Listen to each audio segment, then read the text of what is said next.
안녕하세요. Eat 바이블입니다. 오늘은 고난주간 6번째 말씀 묵상입니다. 오늘 본문은 누가복음 23장 44절에서 56절까지의 말씀입니다. 먼저 오늘 본문을 읽겠습니다. 어느덧 낮 12시쯤이 되었는데 어둠이 온 땅을 덮어서 오후 3시까지 계속되었다. 해는 빛을 잃고 성전의 휘장은 한가운데가 찢어졌다. 예수께서 큰 소리로 부르짖어 말씀하셨다. 아버지, 내 영혼을 아버지 손에 맡깁니다. 이 말씀을 하시고 그는 숨을 거두셨다. 그런데 백부장은 그 일어난 일을 보고 하나님께 영광을 돌리며 말하였다. 이 사람은 참으로 의로운 사람이었다. 구경하러 모여든 무리도 그 일어난 일을 보고 모두 가슴을 치면서 돌아갔다. 예수를 아는 사람들과 갈릴리에서부터 예수를 따라다닌 여자들은 다 멀찍이 서서 이 일을 지켜보았다. 요셉이라는 사람이 있었는데 그는 공의회 의원이고 착하고 의로운 사람이었다. 이 사람은 의회의 결정과 처사에 찬성하지 않았다. 그는 유대 사람의 고을 아리마대 출신으로 하나님의 나라를 기다리는 사람이었다. 이 사람이 빌라도에게 가서 예수의 시신을 내어달라고 청하였다. 그는 시신을 십자가에서 내려서 삼배로 쌓은 다음에 바위를 파서 만든 무덤에다가 모셨다. 그 무덤은 아직 아무도 묻힌 적이 없는 것이었다. 그날은 준비일이고 안식일이 시작될 무렵이었다. 갈릴리에서부터 예수를 따라다닌 여자들이 뒤따라가서 그 무덤을 보고 또 그의 시신이 어떻게 안장되었는지를 살펴보았다. 그리고 그들은 집에 돌아가서 향료와 향유를 마련하였다. 여인들은 계명대로 안식일에 쉬었다. 고난주간 한 주간을 어떻게 보내셨습니까? 어떤 방식으로 주님의 고난을 기념하며 동참하셨습니까? 사실 고난주간은 슬픔과 애도의 의미만을 가지고 있지 않습니다. 주님이 당하신 고난은 새로운 소망의 출발이기도 합니다. 우리는 고난주간의 끝에 부활절이 있음을 기억해야 합니다. 주님은 죽음으로 그의 사역을 끝내지 않으셨습니다. 그분은 부활하심으로써 그분의 사역을 완성하셨습니다. 오늘 우리가 읽은 누가복음 본문은 바로 이것을 말하려고 합니다. 우리를 위한 예수님의 구원 사역이 그분의 죽음에서 끝나지 않았음을 말하려 합니다. 주님의 십자가 죽음은 그 이후에 큰 소망을 바라보는 것이었습니다. 주님은 부활하심으로써 그분의 죽음이 모든 사람들에게 진정한 효력이 있음을 보이실 것입니다. 우리의 죄를 대신하여 죽으심으로써 그를 믿는 자들이 죄에 대해 죽었음을 보이실 것입니다. 다시 살아나심으로써 이제 우리가 그분 안에서 새 생명을 얻고 다시 살았음을 보이실 것입니다. 우리는 이제 죄에 대해서는 죽고 예수님 안에서 그분과 함께 살았습니다. 죄에 대해서는 죽고 하나님에 대해서는 산 자들입니다. 십자가에 달리신 예수님의 죽음의 순간이 가까이 옵니다. 낮 12시쯤부터 오후 3시까지 어둠이 계속됩니다. 모든 죄와 어둠을 지신 예수님의 모습이 묘사되고 있습니다. 해는 잠깐 빛을 잃고 성전의 휘장은 한가운데가 찢어집니다. 이는 상징적인 의미가 있습니다. 신학자들은 이것의 의미를 크게 두 가지로 해석합니다.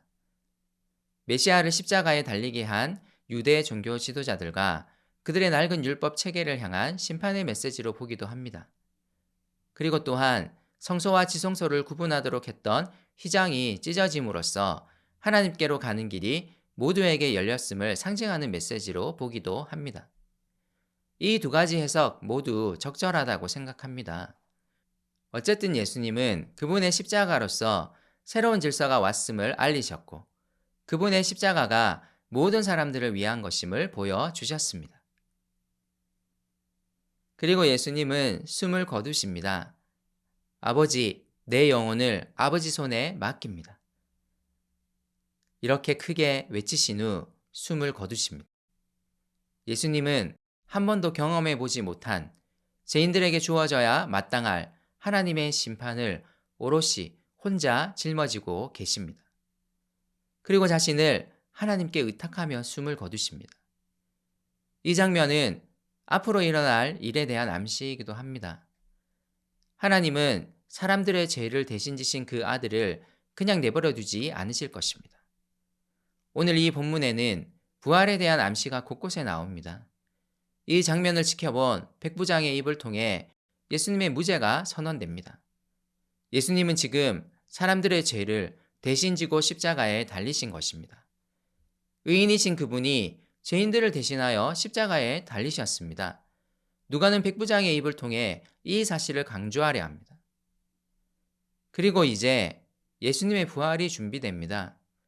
예수님을 알던 사람들과 따라다니던 여자들이 멀찍이 서서 이 일을 지켜보고 있었습니다. 그 중에 산헤드린 공회의 구성원인 요셉이라는 사람이 있었는데 그가 의로운 사람이었음을 누가는 말해줍니다.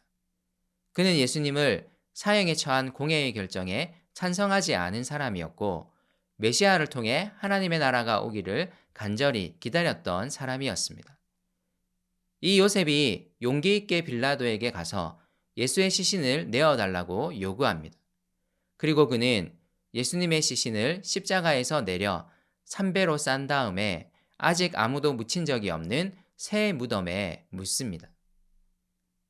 갈릴리에서부터 예수님을 쫓아다닌 여자들이 이 무덤의 위치를 확인하고 이 무덤에 묻힌 예수님의 시신을 확인했습니다. 그리고 누가는 이들이 예수님의 시신을 잘 처리하기 위한 향료와 향유를 마련했다는 사실을 묘사합니다. 이런 누가의 묘사는 철저하게 바로 다음에 일어날 예수님의 부활을 준비하는 묘사입니다. 꽤 많은 사람들이 예수님의 시신이 무덤에 들어가는 것을 목격했음을, 예수님이 분명히 죽으셨음을 드러내는 것입니다. 그리고 그 누구도 시신을 착각할 수 없었음을 보여줍니다. 그 무덤은 오로지 예수님만 묻힌 새 무덤이었기 때문입니다. 누가는 예수님의 죽음을 강조하기보다는 주님의 부활을 바라보며 예수님의 장례 장면을 묘사하고 있습니다. 예수님은 죽음으로 그의 사역을 마무리하지 않으셨습니다. 사람들의 죄를 대신 지심으로써 그분은 죄의 대가인 죽음을 맞으셨습니다. 하지만 이제 다시 살아나심으로써 하나님의 목적을 분명하게 밝히실 것입니다. 하나님의 목적은 죄에 대한 심판이 아니라 그의 아들의 부활로부터 주어질 새 생명입니다. 그분의 고난은 이 새 생명의 영광을 위한 것입니다. 주님은 부활하심으로써 그가 죄의 삭신 죽음을 이기시고 사람들에게 새 생명을 주시는 분임을 보이실 것입니다. 그러므로 고난은 부활을 바라보는 것이어야 합니다. 우리가 예수님으로 인해 받는 고난은 부활의 영광을 바라보며 받는 고난입니다.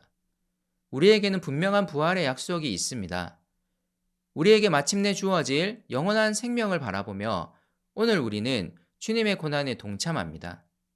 이 소망이 우리 삶을 사로잡았으면 좋겠습니다.